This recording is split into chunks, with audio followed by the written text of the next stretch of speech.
حي على الصلاة. بسم الله الرحمن الرحيم.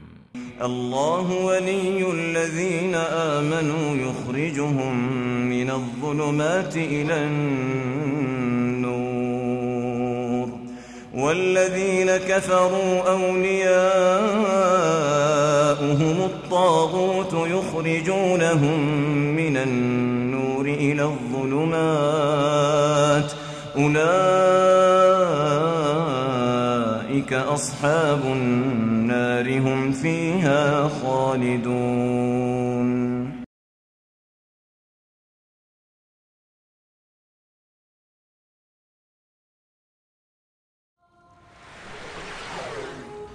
آج مورخہ 15 جولائی بروز جمعہ ایک روزہ علماء اہل حدیث کانفرنس جدہ میں منعقد کی جا رہی ہے۔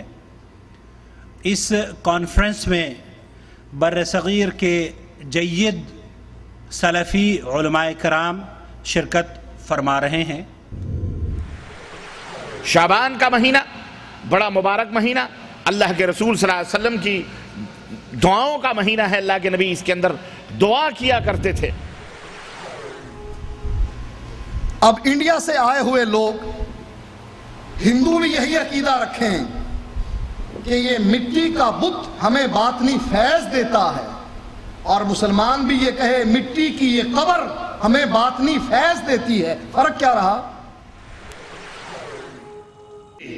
شرک کا اڈا ہے، سجدے بھی ہو رہے ہیں قبروں کو، اور چادریں بھی چڑھائی جا رہی ہیں، اور ان کے اوپر نظر و نیاز بھی کی جا رہی ہے، ان سے دعائیں بھی مانگی جا رہی ہیں، ان سے مشکل کشائی بھی کروا رہے ہیں لوگ، اور حاجت روا بھی سمجھتے ہیں ان کو۔ بنیادی پیغام ہے کہ کامیابی کی بنیادی کیا ہیں؟ اگر کوئی سے کامیاب ہونا چاہتا ہے، خسارے سے بچنا چاہتا ہے، تو وہ کیا طریقہ ہے؟ اس ایک صورت میں دنیا اور آخرت کی کامیابی موجود ہے۔ پستہ قد لوگ لگا لیتے ہیں لمبی دستار، پستہ قد لوگ لگا لیتے ہیں لمبی دستار، اونچے دروازوں میں جہاں پیمائش قد ہوتی ہے، شوبداگر بھی پہن لیتے ہیں خطیبوں کا لباس، شوبداگر بھی پہن لیتے ہیں خطیبوں کا لباس، بولتا جہل ہے خرد بدنام ہوا کرتی ہے۔ ہمارے درمیان کچھ پاگل اور مجنون قسم کے لوگ پیدا ہوئے جن کی شکم کے اوپر لات پڑنے لگی، جو دجل اور مکر اور شعبدے بازیوں سے مسلمانوں کو گمراہ کرنے لگے، باباؤں اور ملاؤں کا نام لے لے کر کے ان کے ایمان اور عقیدوں پہ ڈانکے ڈالنے لگے۔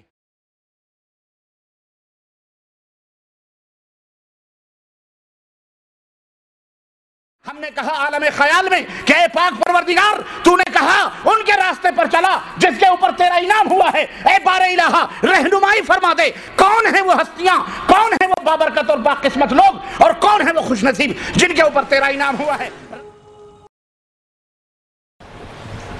حضرات، آج ہم سب کے لیے بڑی سعادت کی بات ہے کہ اس دیوبند شہر میں بھائی نعمان کے یہاں ان کی دعوت پر دیوبند کے قرب و جوار کے جو لوگ اہل حدیث ہوئے ہیں اور جو اس فکر سے کم و بیش متاثر اور اس کی طرف رغبت رکھتے ہیں، پیدائشی طور پر دیوبندی مسلک ہی پر رہے، لیکن تعلیم کے حصول کے دوران ہی جب تحقیق کرتے ہوئے بات معلوم ہوئی کہ ہم جس مسلک پر ہیں وہ مسلک کتاب و سنت کے قریب نہیں ہے۔ میرا سفر معاش مدینہ منورہ جانا ہوا، وہاں جا کر تقریباً 10 سال کا عرصہ میں نے گزارا۔ اس عرصے میں جو کچھ میں نے سمجھا وہ یہ تھا کہ پہلے میں تبلیغی جماعت سے بھی جڑا ہوا تھا۔ میرا نام محمد طاہر ہے۔ کہاں کے رہنے والے؟ جی میں گاؤں پاؤٹی کا ہوں، دیوبند کے پاس، تھانہ چرتھاول کے پاس ایک گاؤں پاؤٹی ہے۔ میں تو وہ کتاب پڑھی ہوئی تھی، ذہن میں بہت غبار تھا، بہت کچھ تھا، مطلب امنگیں کچھ سمجھنے کی، سیکھنے کی۔ تو ان کے ایک بات کہنے سے میں ایک اور ساتھی کو تیار کیا کہ بھائی وہاں جائیں گے، مولانا معراج ربانی سے ملنے کا ارادہ ہے۔ کیسٹوں میں ان کی بات سنی ہے تھوڑی بہت، ایک آدھ دفعہ۔ سوچا کیا جواب دیں؟ تو انہوں نے ایک دن جلسے میں مفتی صاحب کو لائے دیوبند کے میں آئے. انہوں نے پورا جلسہ ایک کھیلنے ابا جی پہ ڈال دیا. رات ایسے ہی جھاڑیوں سے تو ربانی صاحب کی کیسٹ مجھے پڑھی ملی وہاں پر, تو میں نے سوچا میں یہ دین کی کتنی بید بھی کرتے ہیں یہاں کے لوگ. ایسا ہوا بھائی جی پچھلے سال تو ایک ہی تھا. پچھلے سال نہیں تھا, میرا بھانجا ہے, اللہ نے ہماری بہن کو ہدایت دی, تو بھانجا جو قاری ہے فارغ وہ بھی 6 مہینے پہلے اہل حدیث ہوا. مطلب یہ ایک سال میں 3 آدمی اور ابھی جو ہے 3 آدمی اور ہو گئے. جی میں جو ہمیں سب سے مین چیز جو عقیدہ وہ فرق دکھائی دیا کہ جو ہم پہلے عقیدہ تھا اس میں اب کے عقیدے میں بہت زیادہ فرق ہے. میرا نام سلیم احمد ہے اور میں دیوبند میں رہتا ہوں اور دارالعلوم پر میرا مکان ہے. میرا نام نعمان علی ہے اور میرا تعلق دیوبند سے ہے اور میں تقریباً پچھلے 5 سال سے اہل حدیث ہوں. تو لفظ فرقہ اس معنی میں برا نہیں ہے جب وہ کتاب و سنت کے مطابق ہو, منہج صحابہ پر ہو, اور اگر وہ کتاب و سنت سے کٹ کر اور کتاب و سنت کے خلاف کوئی دوسری راہ اختیار کرتا ہے کوئی شخص, تو وہ پھر فرقہ بندی وہ غلط ہے. ایک دن میرے سامنے ایسا واقعہ آیا بہشتی زبر میں کہ وہ واقعہ میں بیان تو نہیں کر سکتا, اگر قدرتی ہی کہ میرا دیوبندی خیال سو ایک دم میں بالکل علیحدہ ہو گیا. اور میں اپنے دین سے محبت رکھتا ہوں اور میں اہل حدیث ہوں اور میں مانکی کا رہنے والا ہوں.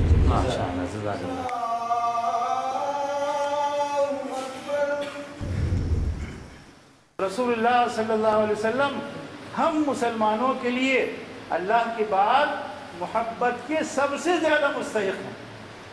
کسی کو بھی وہ مقام حاصل نہیں ہے, وہ درجہ حاصل نہیں ہے جو رسول اللہ صلی اللہ علیہ وسلم کو حاصل ہے. ایک حدیث میں آیا ہے, دیکھیے عمل کتنا عظیم ہے.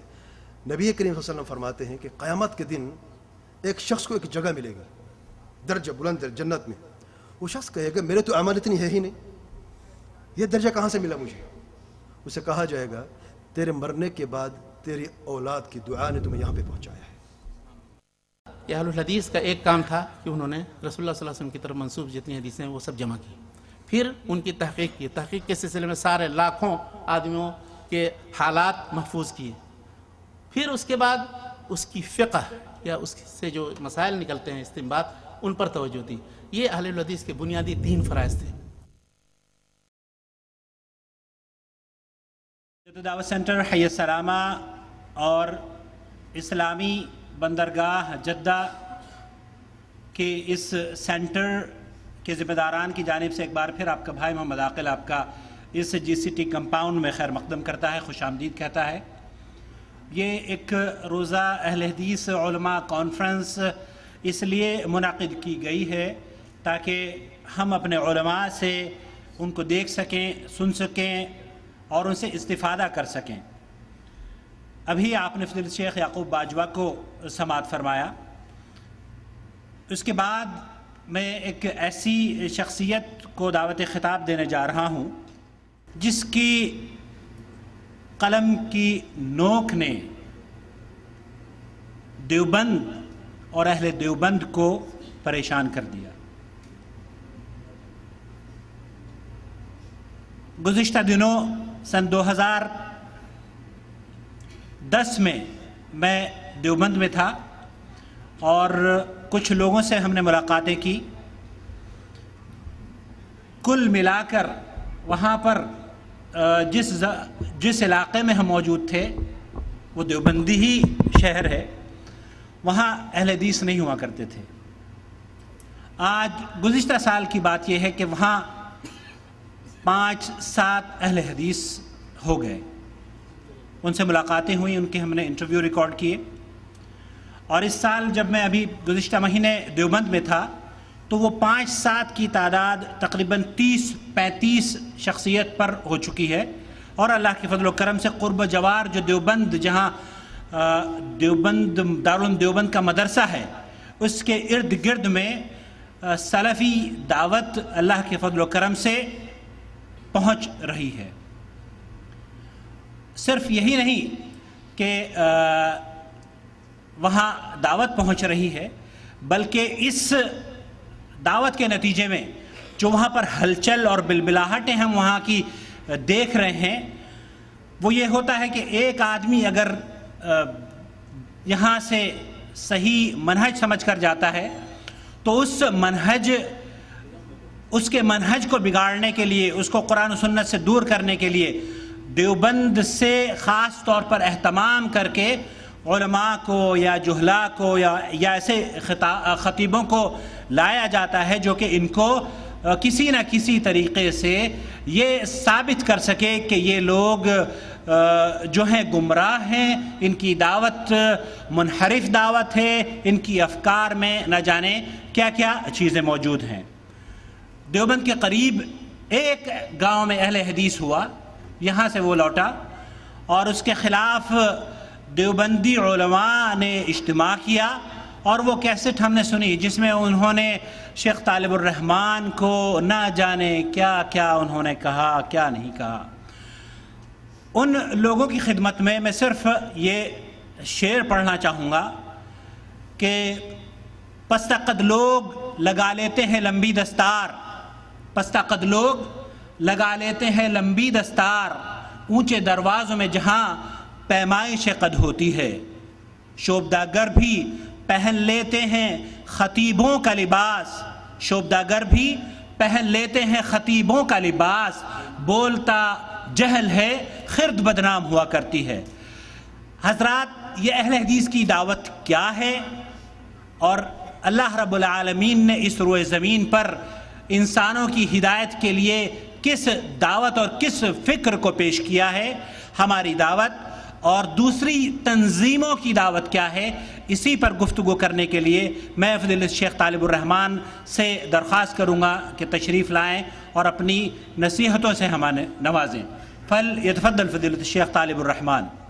الحمدللہ نحمدہ ونستعینہ ونستغفرہ ونعوذ باللہ من شرور انفسنا ومن سیئات اعمالنا، من یہدہ اللہ فلا مضل لہ ومن یضللہ فلا ہادی لہ، واشہد ان لا الہ الا اللہ وحدہ لا شریک لہ، واشہد ان محمدا عبدہ ورسولہ۔ اما بعد فإن خیر الحدیث کتاب اللہ وخیر الہدی ہدی محمد صلی اللہ علیہ وسلم، وشر الامور محدثاتها وکل محدثۃ بدعہ وکل بدعۃ ضلالہ وکل ضلالۃ فی النار۔ اعوذ باللہ السمیع العلیم من الشیطان الرجیم، بسم اللہ الرحمن الرحیم۔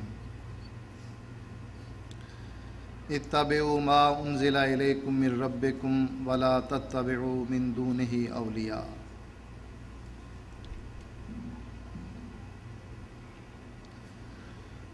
نبی اکرم صلی اللہ علیہ وآلہ وسلم نے مکے میں جب اپنی دعوت پیش کی تو مکے والوں کے دو گروہ بن گئے۔ ایک تو وہ تھے کہ جو یہ بات جانتے تھے کہ یہ نبی اللہ کا سچا نبی ہے، لیکن برادری آڑے آ جاتی ہے، شہرت آڑے آ جاتی ہے، قبیلہ اور کنبہ آڑے آ جاتا ہے، اور وہ اس وجہ سے مسلمان نہیں ہوئے۔ دوسرا گروہ ان لوگوں کا تھا کہ جب تک تو پتہ نہیں تھا کہ یہ اللہ کی طرف سے بھیجا ہوا رسول ہے، اس وقت تک تو مخالفت کرتے رہے، یہ سوچ کر کہ شاید یہ مجنون ہو، دیوانہ ہو، ساحر جادوگر ہو، شاعر ہو، اس وجہ سے وہ مخالفت کرتے رہے۔ لیکن جب انہیں اس بات کا علم ہو گیا کہ نہیں یہ تو واقعی اللہ کا سچا نبی ہے تو فوراً مسلمان ہو گئے۔ یعنی ان کے نزدیک بھی جب یہ بات یقینی ہو جاتی ہے کہ یہ واقعی اللہ کی طرف سے بھیجا ہوا نبی ہے، اس پر آسمان سے وحی اترتی ہے، جبریل خبر لے کر آتا ہے، پھر کوئی رکاوٹ نہیں آتی ان کے سامنے کہ وہ اس کی بات کو تسلیم نہ کریں۔ اس گروہ میں سے ایک شخص جس کو اللہ کے نبی طائف میں جا کر ملتے ہیں اور اس سے گفتگو کرتے ہیں، تو وہ آپ کے سامنے دو باتیں پیش کرتا ہے۔ کہنے لگا کہ اگر تو اللہ کا سچا نبی نہیں تو میں تجھ سے بات کرنے کے لیے ہی تیار نہیں، میں تجھے اس قابل ہی نہیں سمجھتا کہ تجھ سے گفتگو کی جائے، اور اگر تو واقعی اللہ کا سچا نبی ہے تب بھی میں تجھ سے بات نہیں کرتا، اس لیے کہ تیری بے عزتی تباہی کا سبب بن سکتی ہے۔ میں دونوں صورتوں میں اپنی زبان بند رکھتا ہوں۔ نبی اکرم صلی اللہ علیہ وآلہ وسلم نے صلح حدیبیہ کے موقع پر جب سہیل کو یہ کہا، صلح نامہ مرتب ہو رہا ہے، آپ فرماتے ہیں حضرت علی سے، علی لکھو من محمد الرسول اللہ صلی اللہ علیہ وآلہ وسلم۔ اس میں دو فریق ہیں، پہلا فریق اللہ کا رسول ہے اور دوسرا فریق مکے کے مشرک ہیں۔ یہ صلح نامہ دو فریقوں کے درمیان طے پایا جا رہا ہے۔ پہلا فریق من محمد الرسول اللہ، وہ محمد اللہ کا رسول ہے، اس کی طرف سے یہ لکھوایا جا رہا۔ تو سہیل جواب میں کہتا ہے، اگر ہم یہ مان لیں کہ آپ اللہ کے سچے رسول ہیں، پھر آپ سے لڑائی کرنا، آپ پر مکے کے دروازے بند کرنا، آپ کو روکنا، یہ تو سراسر ہلاکت ہے، بربادی ہے۔ ہم نہیں مانتے کہ آپ اللہ کے سچے رسول ہیں۔ ہاں آپ لکھیے من محمد ابن عبداللہ، یہ صلح نامہ جو لکھا جا رہا ہے یہ عبداللہ کے لخت جگر محمد کی طرف سے لکھا جا رہا ہے۔ ہم آپ کو محمد بن عبداللہ مانتے ہیں، محمد الرسول اللہ نہیں مانتے، اور ہماری بدبختی ہوگی اس وقت کہ جب ہم آپ کو محمد الرسول اللہ بھی مانیں اور پھر آپ سے لڑائی بھی کریں۔ یہ اس گروہ کے افراد تھے جن کو اس بات کا یقین نہیں تھا کہ واقعی آپ اللہ کے سچے نبی ہیں، اور اگر ان کو اس بات کا یقین آ جاتا کہ آپ اللہ کے سچے نبی ہیں، کہتے تو پھر ہم آپ کو مکے میں داخل ہونے سے کیوں روکیں، آپ کا راستہ کیوں روکیں، آپ سے کیوں لڑیں، کیا سچے رسولوں سے بھی لڑا جا سکتا ہے؟ یعنی ان کا یہ عقیدہ تھا کہ سچے رسولوں سے لڑائی کرنا اپنے آپ کو جہنم سپرد کرنے کے مترادف۔ ایک گروہ اس میں سے ایسا بھی تھا جو مانتا تھا کہ آپ اللہ کے سچے نبی ہیں، اس کے باوجود آپ پر ایمان نہیں لے کر آتے تھے۔ اس میں آپ کے چچا ابو طالب بھی تھے۔ یقین تھا کہ میرا بھتیجا سچا دین لے کر آیا ہے۔ جتنے بھی ادیان یہاں موجود ہیں، ان تمام ادیان میں سب سے سچا دین اگر ہے تو میرے بھتیجے کا۔ کہتے ہیں کہ میں تیری آنکھوں کو ٹھنڈا کر دیتا، تیرا کلمہ پڑھ کر مسلمان ہو جاتا، لیکن میرے مرنے کے بعد لوگ کیا کہیں گے، برادری کیا کہے گی کہ آباء و اجداد کے دین کو چھوڑ کر ایک نوجوان کے دین کو قبول کر کے مر گیا۔ ہمارے لیے بر صغیر میں بھی یہ باعث عار سمجھا جاتا ہے کہ آباء و اجداد کے دین کو چھوڑنا اور کتاب و سنت کو ماننا یہ ان کے نزدیک باعث عار ہے کہ باپ دادا پاگل تھے، پر دادا پاگل تھا تمہارا، سکڑ دادا پاگل تھا، اس کو علم نہیں تھا، تم ہی نئے آئے ہو لوگ دین لے کر، دین اسلام لے کر، ان کو کچھ پتہ نہیں تھا۔ اسی لیے ابو طالب نے نبی اکرم صلی اللہ علیہ وآلہ وسلم کا دین قبول نہیں کیا، اور کیا کہا؟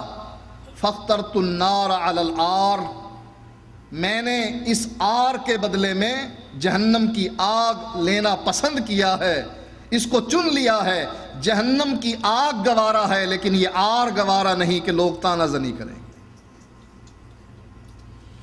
یہ دوسرے گروہ میں شامل تھا، اور یقین کتنا تھا اس کو؟ نبی اکرم صلی اللہ علیہ وآلہ وسلم کو لوگ قتل کرنا چاہتے تھے، اور یہ اپنے بھتیجے کو بچانا چاہتا تھا۔ مکے کے مشرک اکٹھے ہو کر آئے اور آ کر کہنے لگے، ابو طالب، ہمارے قبیلے کا ایک نوجوان کڑیل جوان، خوبصورت رانا، ہمارے قبیلے سے چن لو، اس کو اپنا بھتیجا بنا لو، اور اپنا بھتیجا ہمیں دے دو۔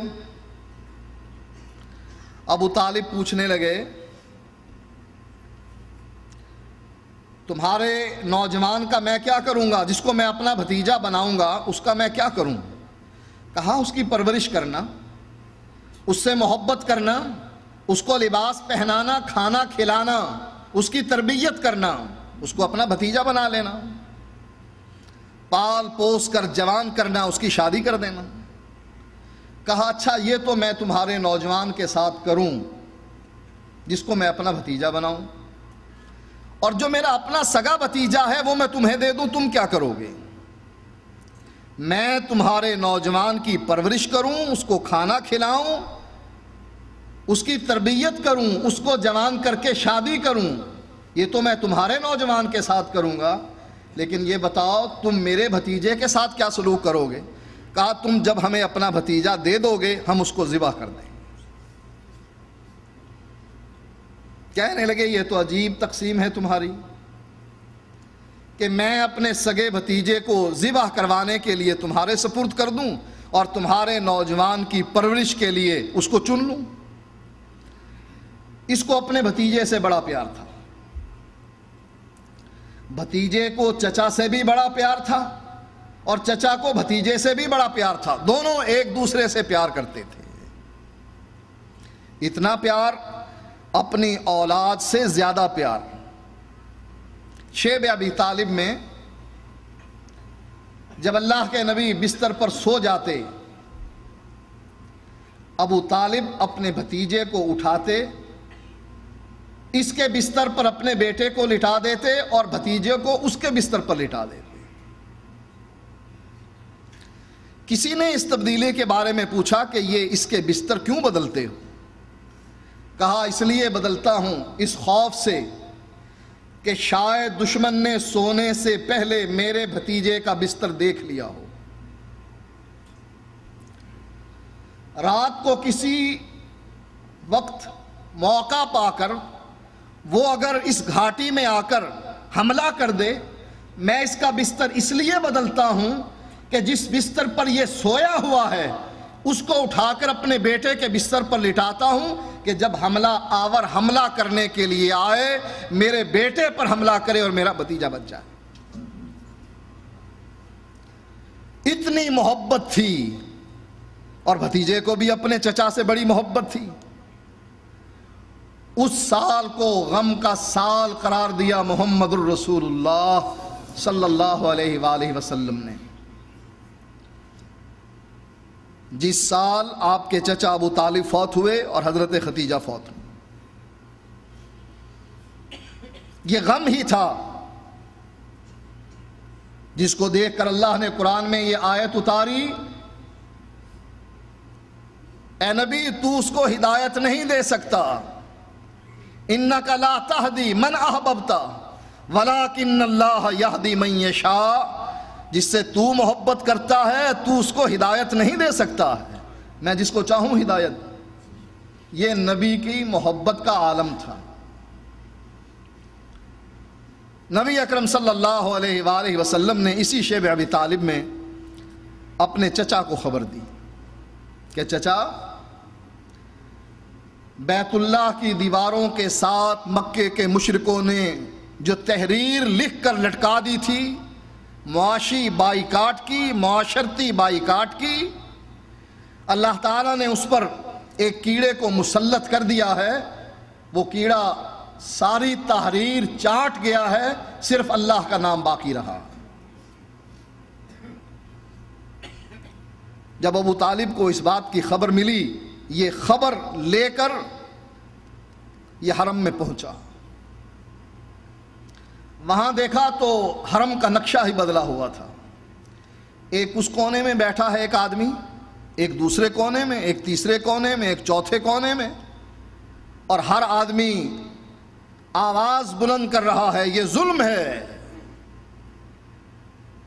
ابو طالب کے خانوادے پر یہ ظلم ہے،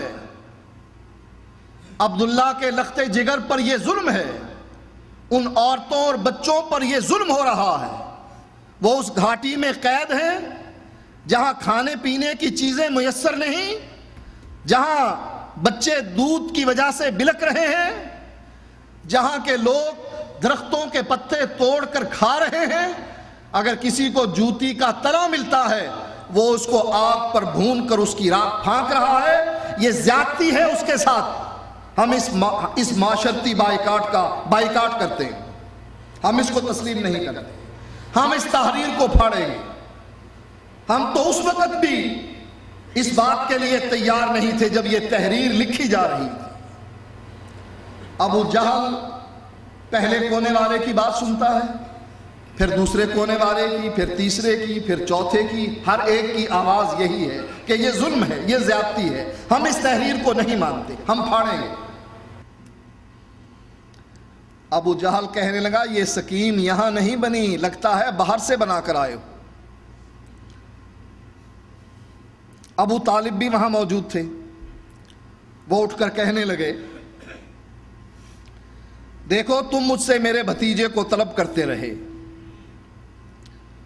اور میں ہمیشہ انکار کرتا رہا، میں اس کی حمایت کرتا رہا، میں اس کے لیے ناراض ہوتا رہا، میں اس کے لیے لڑتا رہا، لیکن آج میں اپنے بھتیجے کو تمہارے سپرد کرنا چاہتا ہوں. لیکن شرط ایک ہے، میرے بھتیجے نے مجھے خبر دی ہے کہ اس تحریر کو ایک کیڑا چاٹ چکا ہے، صرف اللہ کا نام باقی ہے. اگر اس کی یہ بات غلط ہے تو میں اپنے بھتیجے کو تمہارے سپرد کر دیتا ہوں، تم چاہو تو اس کو ذبح کر ڈالو. اور اگر اس کی یہ بات سچی ہے تو پھر ہمارے راستے سے ہٹ جاؤ، ہمارا بائیکاٹ ختم کر ڈالو. یہ تحریر جو تم نے لکھی ہوئی ہے اس کا خاتمہ کر دو. کتنا یقین تھا ابو طالب کو اپنے بھتیجے کی سچائی کا کہ اپنے بھتیجے کو دینے کے لیے تیار نہیں تھا. لیکن جب اس نے خبر دی کہ اللہ نے مجھ کو یہ بتلایا ہے، جبریل وحی لے کر آیا ہے کہ ایک کیڑے نے اس تحریر کو چاٹ لیا ہے جس میں ہمارا معاشرتی اور معاشی بائیکاٹ کیا گیا ہے، تو ابو طالب اس خبر پر اتنا یقین رکھتا ہے، یہ شرط لگا دیتا ہے کہ اگر میرے بھتیجے کی بات غلط ہے تو میں اپنے بھتیجے کو تمہارے سپرد کرنا چاہتا ہوں. سب لوگ مجبوراً اٹھے، بیت اللہ کی دیوار کے پاس آ کر دیکھا کہ واقعی محمد الرسول اللہ صلی اللہ علیہ وآلہ وسلم کی بات سچی تھی.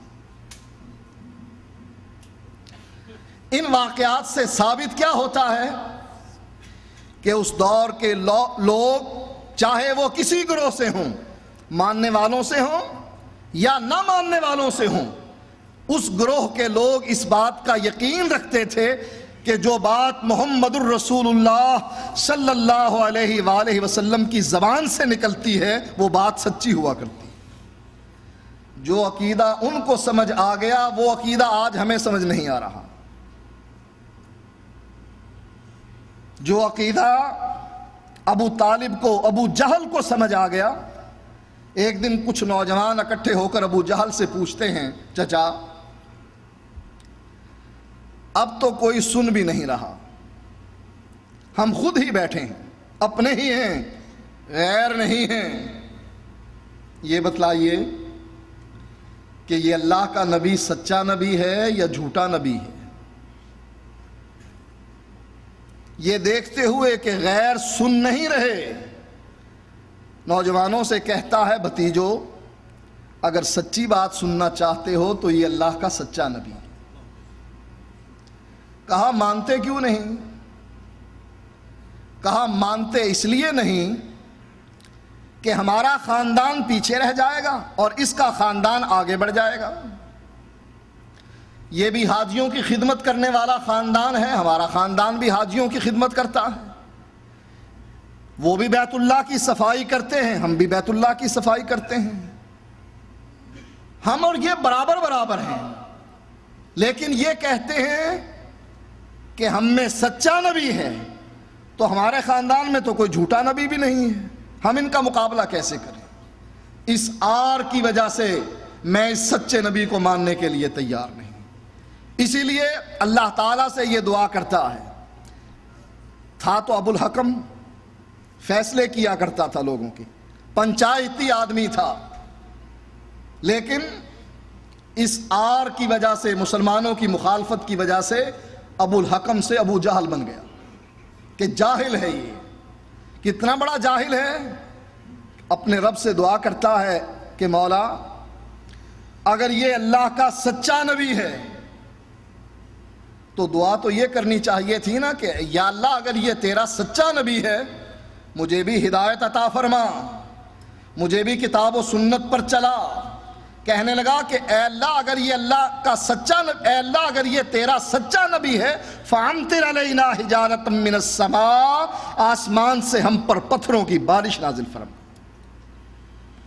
اس خاندانی آر اتنی دور اس کو لے گئی ہے، یہ خاندانی آر اتنی دور اس کو لے گئی ہے کہ ایک عام فہم انسان بھی وہ دعا کرتا ہے اہدنا الصراط المستقیم، مولا مجھے صراط مستقیم دکھا، اور یہ بدبخت کہتا ہے کہ جس صراط مستقیم پر یہ چل رہا ہے اس صراط مستقیم سے مجھے ہٹا اور آسمان سے مجھ پر پتھروں کی بارش نازل فرما۔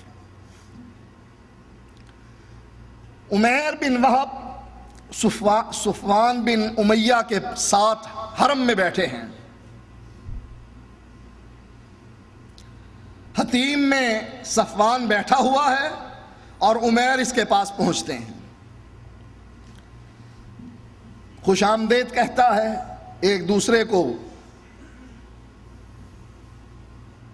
مزاج ایک دوسرے کا پوچھتے ہیں اور بیٹھ جاتے ہیں حتیم میں، گفتگو کرتے ہیں بدر کے مقتولین کے بارے میں اور بدر کے قیدیوں کے بارے میں۔ ذرا آگے آگے تشریف لیں تاکہ نئے آنے والے ساتھی ان کو کچھ جگہ مل جائے۔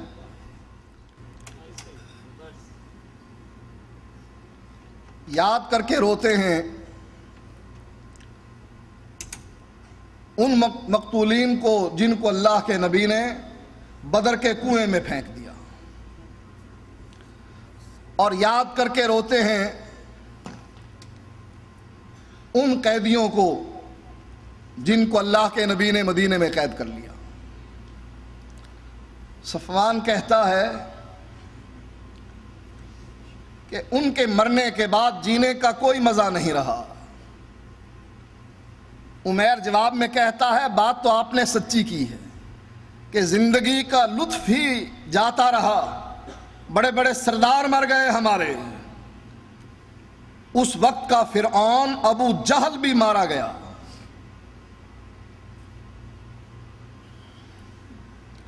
عمیر کہنے لگا اگر میرے کندھوں پر قرض نہ ہوتا، مجھے میرے اہل و عیال کے اجڑنے کا غم نہ ہوتا، فکر نہ ہوتی کہ میرے مرنے کے بعد میرے اہل و عیال کو سنبھالنے والا کوئی نہیں ہوگا، اس بات کا اگر مجھ کو ڈر نہ ہوتا میں محمد الرسول اللہ کو قتل کر ڈالتا۔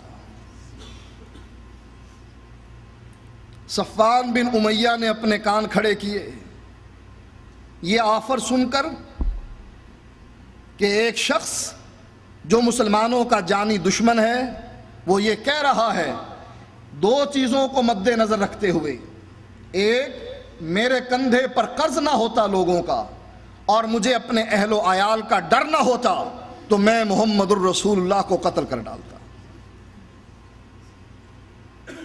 صفوان کہنے لگا عمیر یہ قرض میرے ذمے ہے اور تو جانتا ہے میں خوشحال آدمی ہوں مکے کا، تجھے کوئی غم نہیں ہونا چاہیے، ڈر نہیں ہونا چاہیے اپنے اہل و عیال کے بارے میں، پہلے تیرے اہل و عیال کھائیں گے بعد میں میرے اہل و عیال کھائیں گے، میری ذمہ داری ہے، قرض بھی میرے ذمے اور اہل و عیال کا خرچہ بھی میرے ذمے۔ عمیر کہنے لگا صفوان اس بات کو پوشیدہ رکھنا، کہا جائے گا کیسے؟ مدینے پہنچنے کون دے گا تجھے اللہ کے نبی تک؟ کہنے لگا میرا بیٹا جو قید ہے میں اپنے بیٹے سے ملاقات کرنے کے لیے جاؤں گا اور اللہ کے نبی کو قتل کر ڈالوں گا، کوئی شک بھی نہیں کرے گا، سب یہی دیکھیں گے کہ یہ اپنے بیٹے سے ملنے کے لیے آیا ہے۔ کہنے لگا یہ بات پوشیدہ ہے، میرے اور تیرے علاوہ تیسرے کسی آدمی کو یہ بات پتہ نہیں لگے گی۔ عمیر اپنے گھر گیا، اپنی لونڈی سے اپنی سواری کو تیار کرنے کا حکم دیا، اپنی بیوی سے اپنی تلوار کو تیز کرنے، نہ صرف تیز کرنے بلکہ اس کو زہر آلود کرنے کا حکم دیا۔ سواری لی، مکے سے مدینے کی راہ لی۔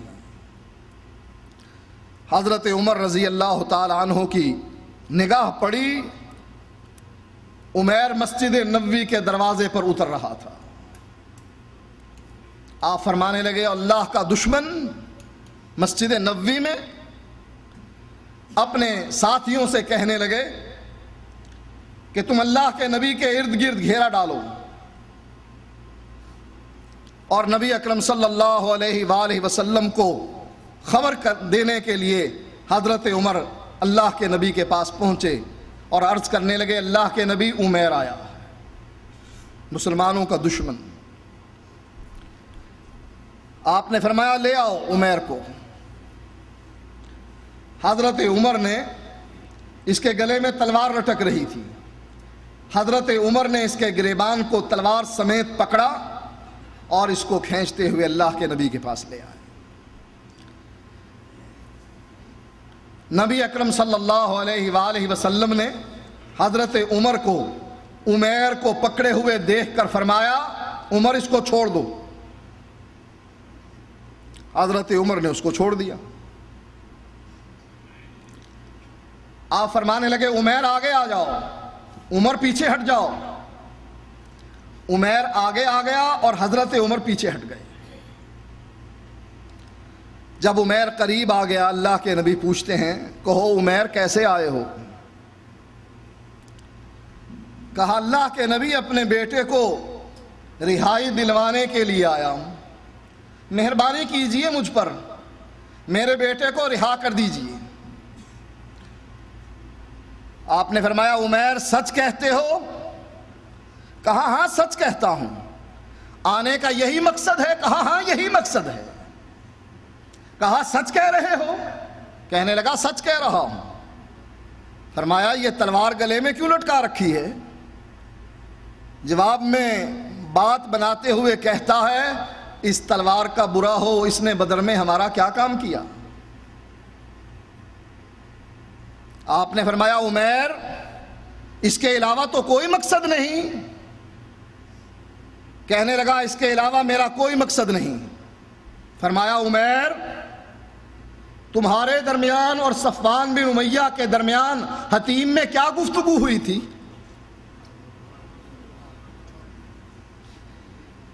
کیا اس نے تمہارا قرض اپنے کندھے پر نہیں اٹھایا؟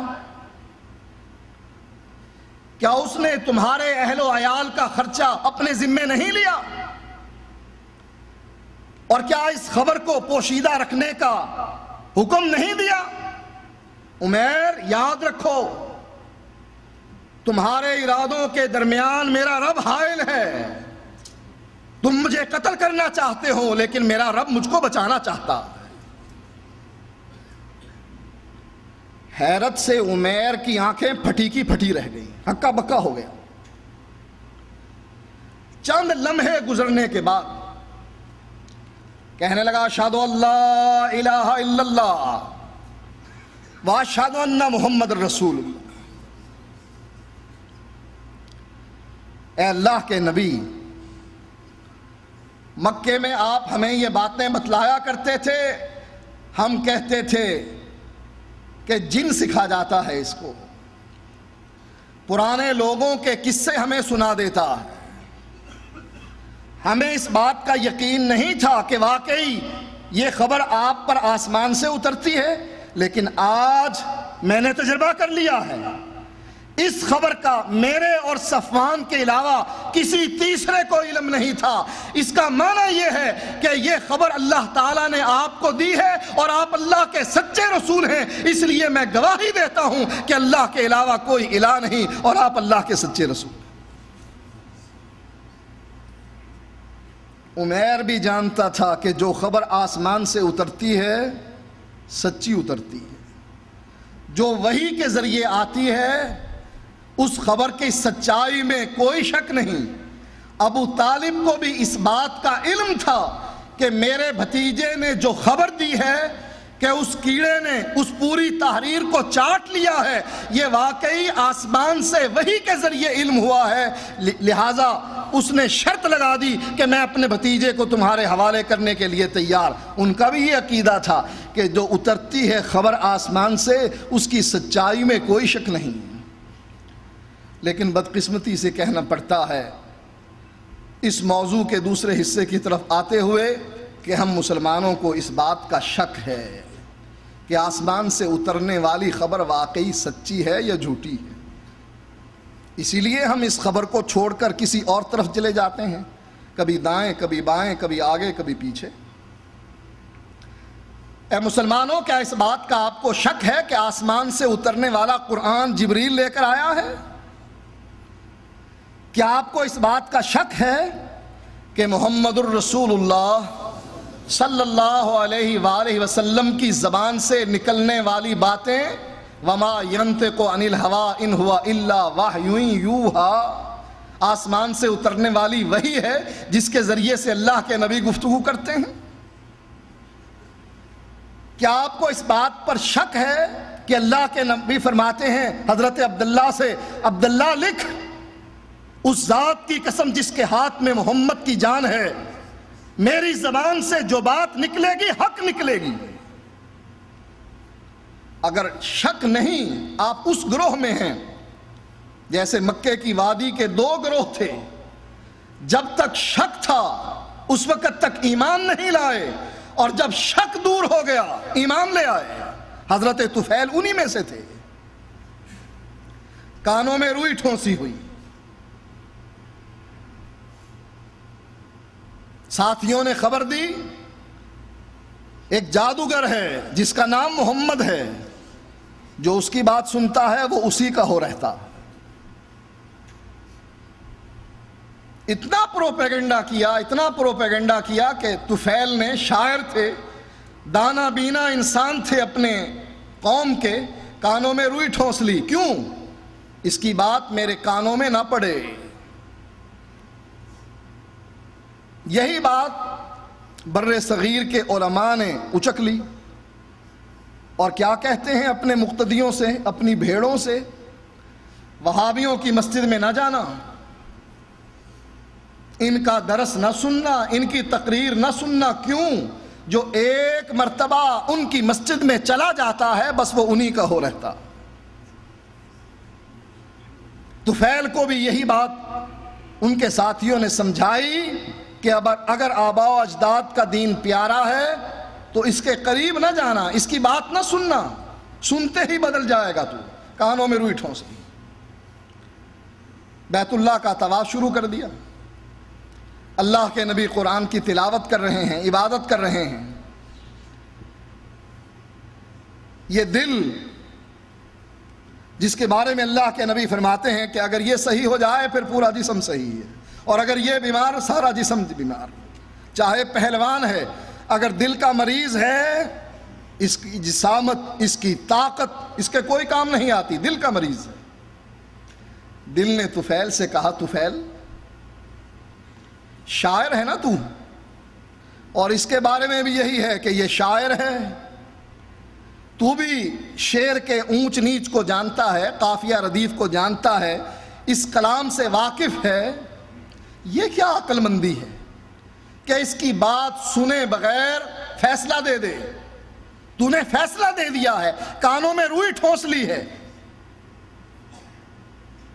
اس ڈر سے کہ کہیں اس کی بات سن کر آباء و اجداد کا دین چھوڑ نہ دے۔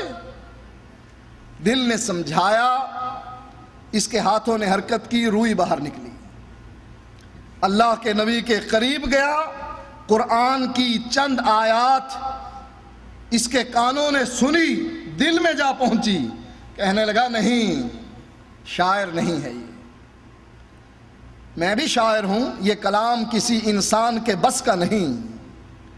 اللہ کے نبی نے عبادت ختم کی اور طفیل پیچھے پیچھے۔ کیا کہتے ہیں؟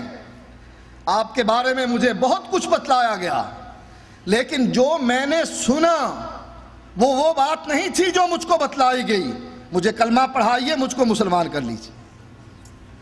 کس گروہ میں شامل ہونا چاہتے ہیں آپ؟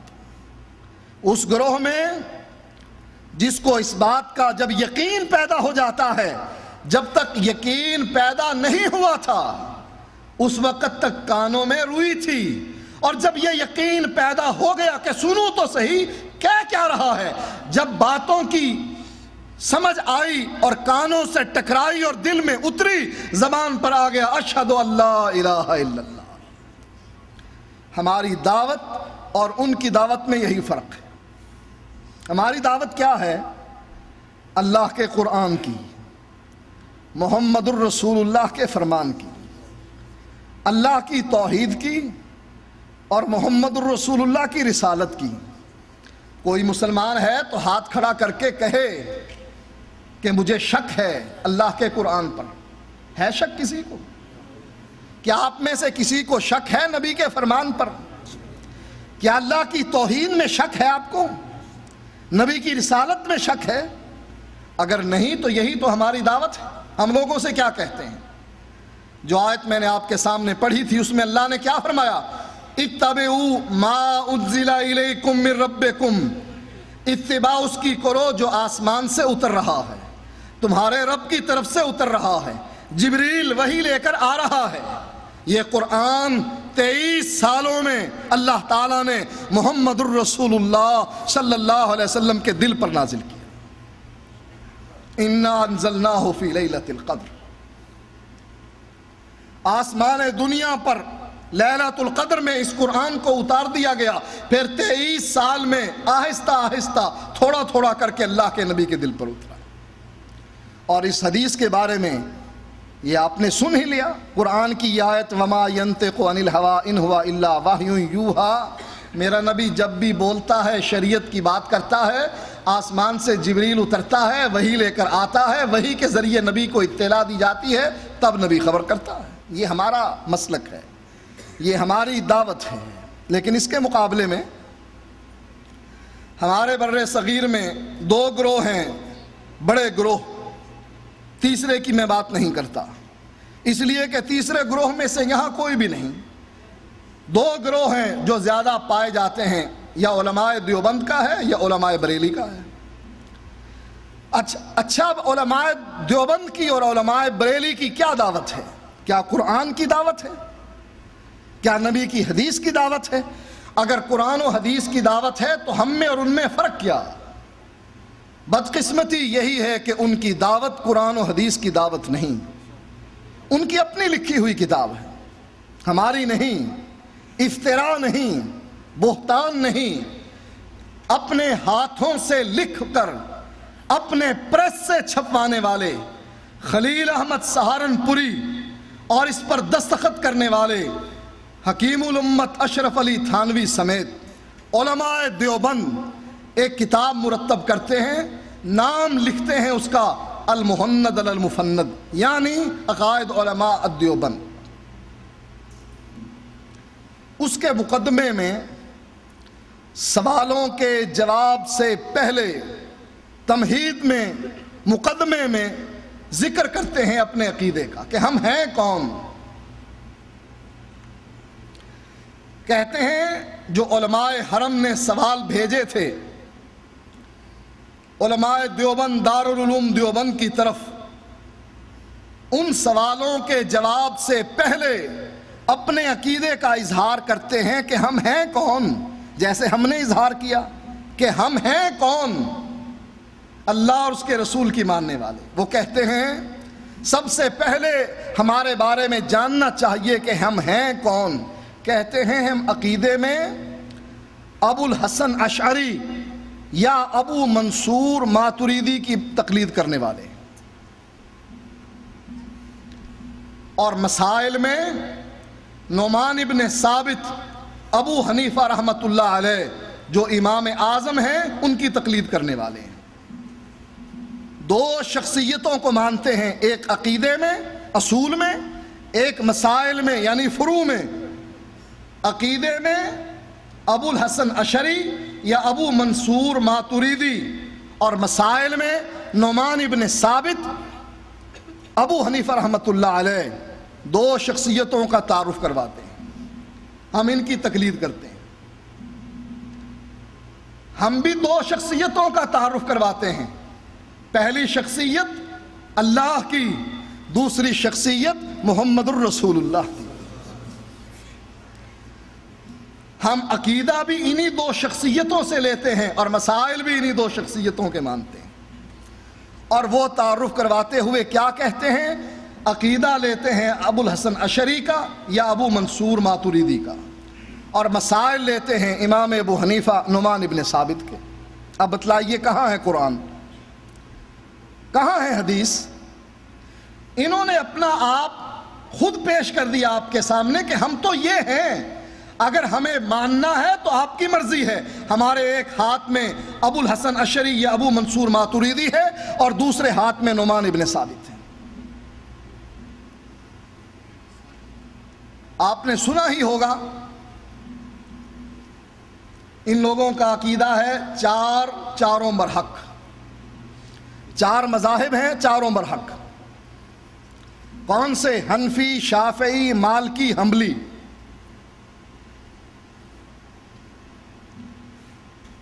چار مذہب ہیں، اسی لیے حرم میں سعود خاندان سے پہلے 4 مصلے بچھے ہوئے تھے، حنفیوں کا، شافیوں کا، مالکیوں کا، حنبلیوں کا۔ جو حنفی طریقے سے پڑھنا چاہیں ان کا یہ مصلہ ہے، شافعی طریقے والوں کا یہ ہے، مالکیوں والوں کا یہ ہے، حنبلیوں والوں کا یہ ہے۔ محمدی مصلہ کہاں گیا؟ 4 ہیں، چاروں برحق ہیں، 5واں کہاں گیا جو اصل ہے، جو قرآن اور حدیث کو ماننے والا اور اس کی دعوت دینے والا ہے؟ اللہ اور اس کے رسول کے نام کو تو کھرچ کر پھینک دیا انہوں نے، کہا 4 برحق ہیں بس۔ اچھا چلیے مانتے ہیں آپ کی 4 برحق ہیں۔ امام ابو حنیفہ برحق ہیں؟ ہاں، وہ تو امام اعظم ہیں، ان سے بڑا تو کوئی امام بھی نہیں۔ اچھا جو امام اعظم ہیں ان کا عقیدہ بھی صحیح ہے یا غلط ہے؟ کہا عقیدہ تو ان کا غلط تھا۔ کیسے؟ اگر ان کا عقیدہ صحیح ہوتا تو ماتریدی اور اشعری بننے کا کیا تک تھا؟ سوچئے، جب امام ابو حنیفہ پہلے ہیں، امام اعظم ہیں، سب سے اونچے ہیں، امام شافعی بھی نیچے، امام احمد بھی نیچے، امام مالک بھی نیچے، چاروں میں سب سے اونچے امام ابو حنیفہ رحمۃ اللہ علیہ۔ اب ان کا عقیدہ صحیح ہے یا غلط؟ اگر ان کا عقیدہ صحیح ہوتا تو کہتے ہم مسائل میں بھی امام ابو حنیفہ کی مانتے ہیں، عقائد میں بھی امام ابو حنیفہ کی مانتے ہیں۔ کیوں؟ یہ امام اعظم ہیں، یہ نبی کی امت کے چراغ ہیں، یہ اس حدیث کا مصداق ہیں کہ اہل فارس اگر سریا پر بھی دین ہوتا تو یہ فارس والے دین وہاں سے بھی لے آتے۔ اتنے بڑے امام جب آپ ان کے عقیدے کو چھوڑ کر بعد کے آنے والے ائمہ کی تقلید کرتے ہیں، ابو الحسن کی یا ابو منصور کی، تو اس کا معنی یہ ہے کہ آپ نے امام ابو حنیفہ کے عقیدے کو غلط قرار دے کر مسائل ان کے مانے اور عقیدہ ان کا مانا۔ کہاں گئی قرآن کی یہ آیت جس میں اللہ فرماتا ہے اتبعوا ما انزل الیکم من ربکم؟ اس بات پر اتفاق ہے مسلمانوں کا کہ آسمان سے اتری ہوئی وحی میں کوئی شک نہیں، اور اس میں شک ہی شک ہے جو آسمان سے نہیں اتری۔ کون کہتا ہے؟ خود کہتے ہیں۔ فقہ کی کتابوں میں لکھا ہے کہ ہمارا مذہب مذہبنا ثواب یحتمل الخطا، کہتے ہیں کہ ہمارا مذہب سچا ہے، صحیح ہے، لیکن اس میں غلطی کا امکان ہے۔ لیکن ہمارے دشمن کا یعنی شافعیوں کا مذہب غلط ہے، لیکن احتمال ہے کہ شاید صحیح ہو۔ اپنے مذہب کے بارے میں کیا کہا؟ ہمارا مذہب صحیح ہے لیکن اس میں غلطی کا امکان ہے۔ جب شک پڑ گیا، مثلا دودھ کا پیالہ آپ کے سامنے آیا، آپ کو بتلایا گیا، جس گھر میں آپ گئے جس نے آپ کو دودھ کا پیالہ پکڑایا کہتا ہے میرا بیٹا قریب ہی کھڑا ہوا پیشاب کر رہا تھا، دور تو میں نے رکھا ہوا تھا اس پیالے کو، لیکن ہو سکتا ہے ایک آدھ چھینٹ پیشاب کی اس میں گر گئی ہو۔ پیئیں گے اس دودھ کو؟ کہ جس دودھ کے اندر احتمال ہے کہ پیشاب کی ایک چھینٹ گر گئی، آپ کہیں گے چاہے جتنا مرضی لذیذ ہے اس دودھ کو ایک طرف رکھ دیجئے، مجھے سادہ پانی پلا دیجئے، وہ پانی پینا گوارا ہے لیکن آپ کا دودھ پینا گوارا نہیں۔ کیوں؟ شک ہے مجھے کہ اس میں ایک چھینٹ گر گئی ہو۔ اور جب پورے مذہب کے بارے میں یہ پتہ لگ جائے کہ شک ہے کہ یہ غلط ہو سکتا ہے، پھر اس مذہب پر عمل کرو گے؟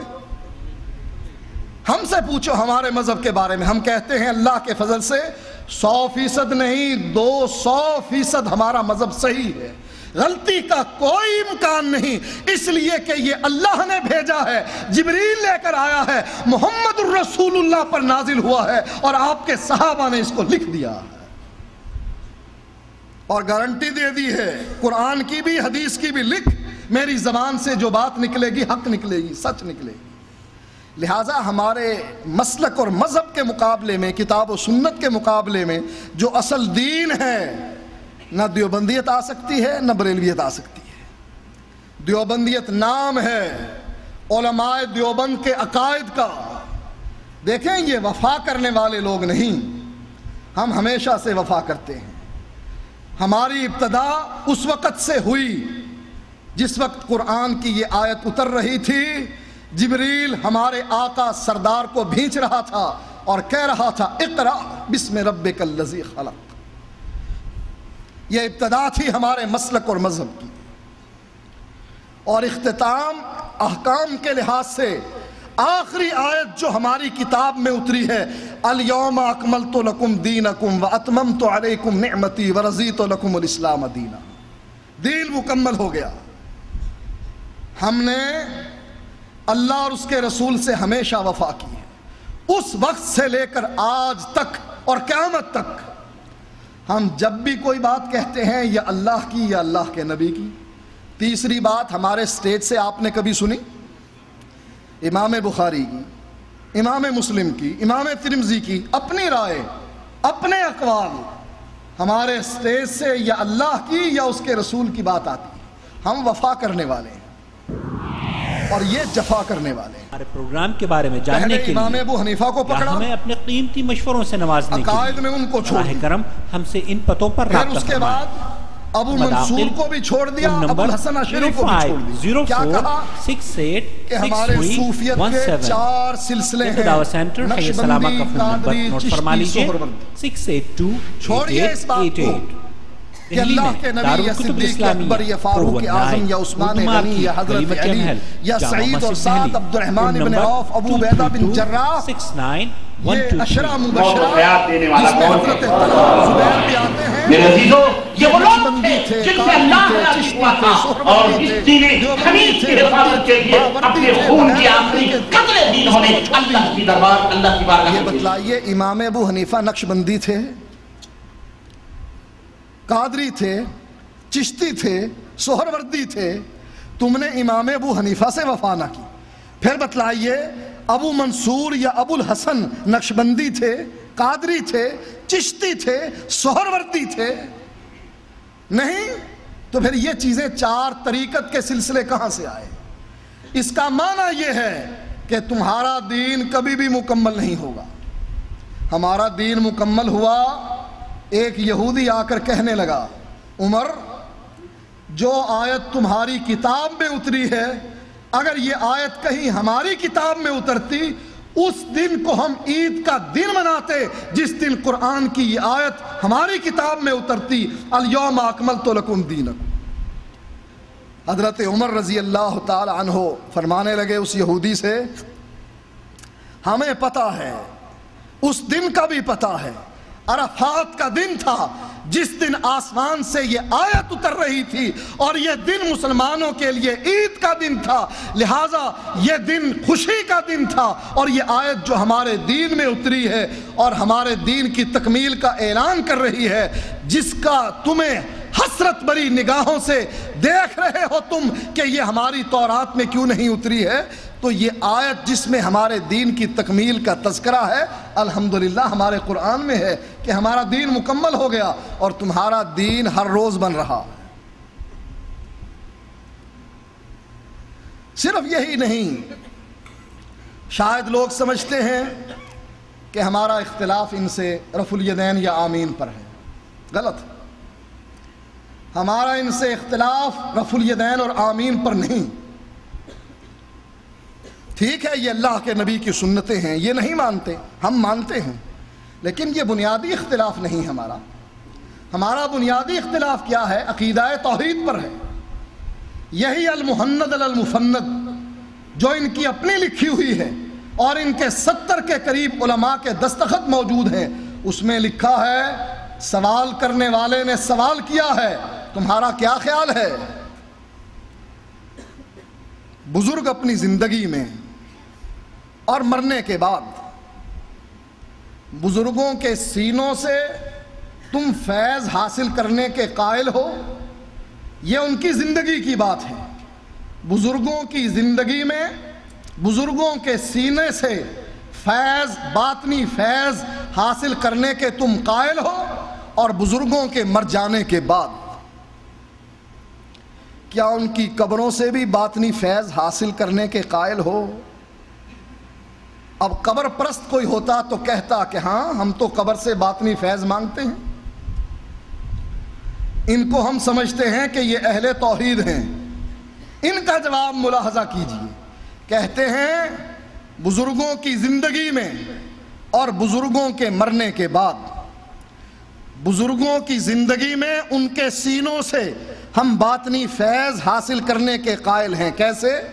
سینے سے سینہ لگایا، جس طرح وہ چھوٹی سی چپ میں سارا ڈیٹا ٹرانسفر ہو جاتا ہے کمپیوٹر سے دوسرے کمپیوٹر میں، اسی طرح اس حضرت نے مرید کا سینہ دل اپنے سینے اور دل کے ساتھ لگایا، جتنا علم تھا سارا ٹرانسفر ہو گیا.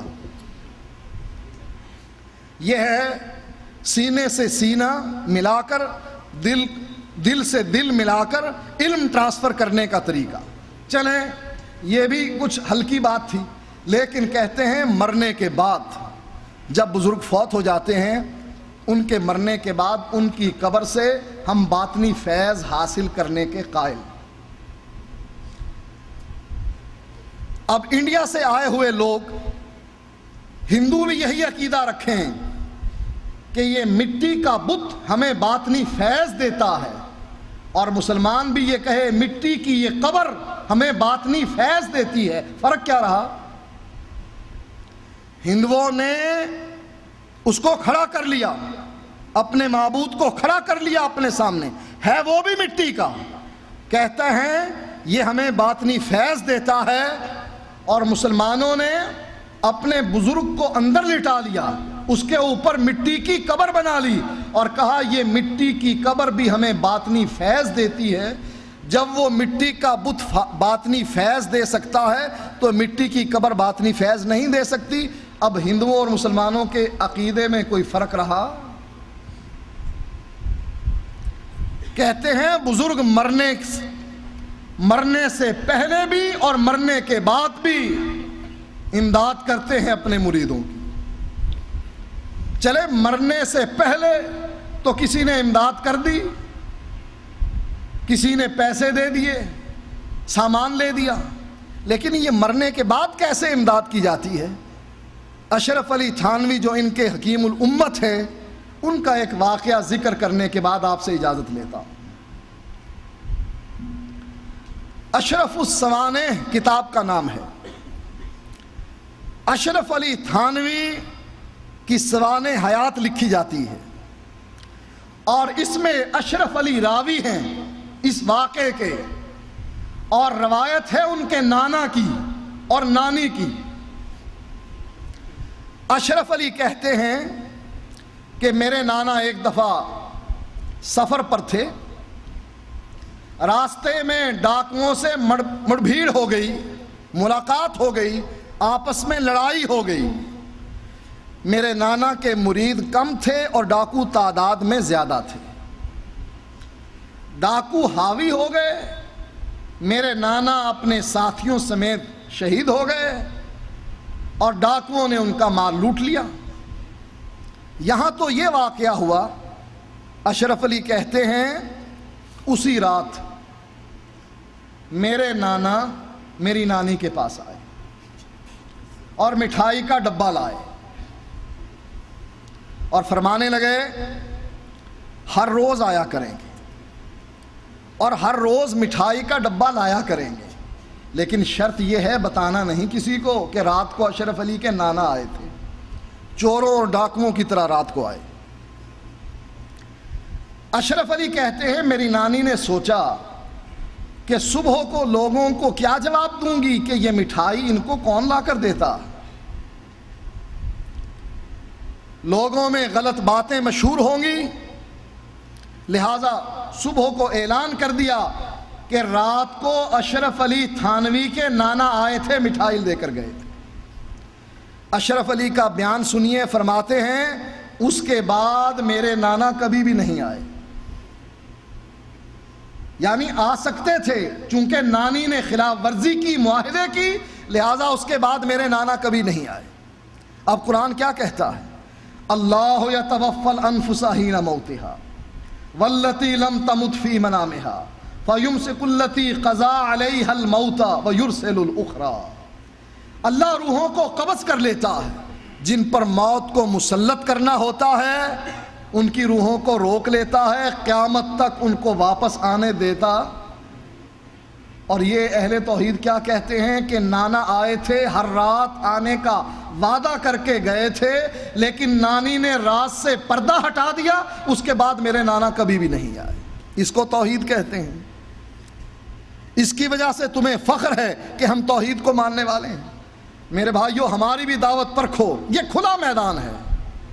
آج کی دنیا ترقی یافتہ دنیا ہے، سائنس کا دور ہے، کھلا چیلنج ہے، یہ کھلا میدان ہے، گھوڑا بھی حاضر ہے، میدان بھی موجود ہے۔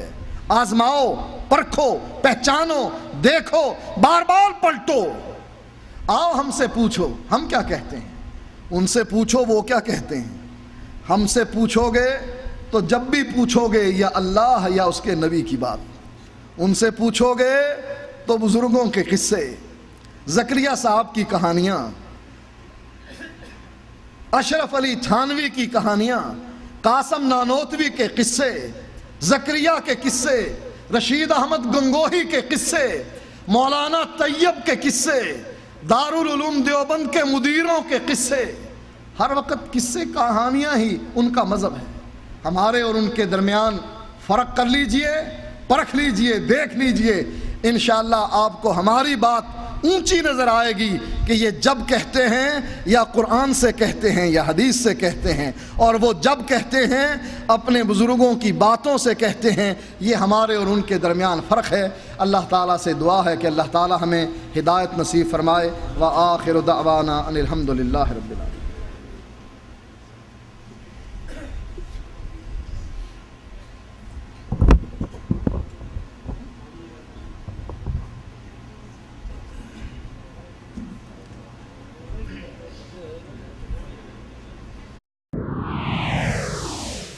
ہمارے پروگرام کے بارے میں جاننے کے لیے یا ہمیں اپنے قیمتی مشوروں سے نوازنے کے لیے براہ کرم ہم سے ان پتوں پر رابطہ فرمائیں۔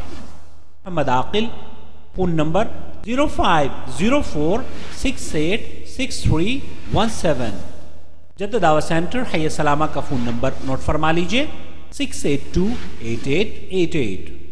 دہلی میں دارالکتب الاسلامیہ 419 اردو مارکیٹ، گلی مٹیا محل، جامع مسجد دہلی، فون نمبر 23269123۔ خادم حسین پردیسی میرا نام ہے۔ میرا نام محمد عثمان، میں فیصل بدائیوں سے۔ میرا نام اسلم نفیس خان۔ میرا نام محمد سلیم ہے۔ پیدائشی طور پر ہم خاندانی اہل شیعہ ہیں۔ دیوبند کا رہنے والا ہوں۔ تبلیغی تھا، مہینے میں 3 دن لگانا، ہفتے میں 2 گشت کرانا، اور صبح شام کی تعلیم 2.5 گھنٹے لگانا، یہ سب۔ میرا اہل حدیث ہونے سے پہلے حنفی مذہب سے تعلق۔ حنفیوں کی کون سی قسم؟ جی محمد ہاشم خان، سن آف حامد خان، میں گنگو کا رہنے والا ہوں۔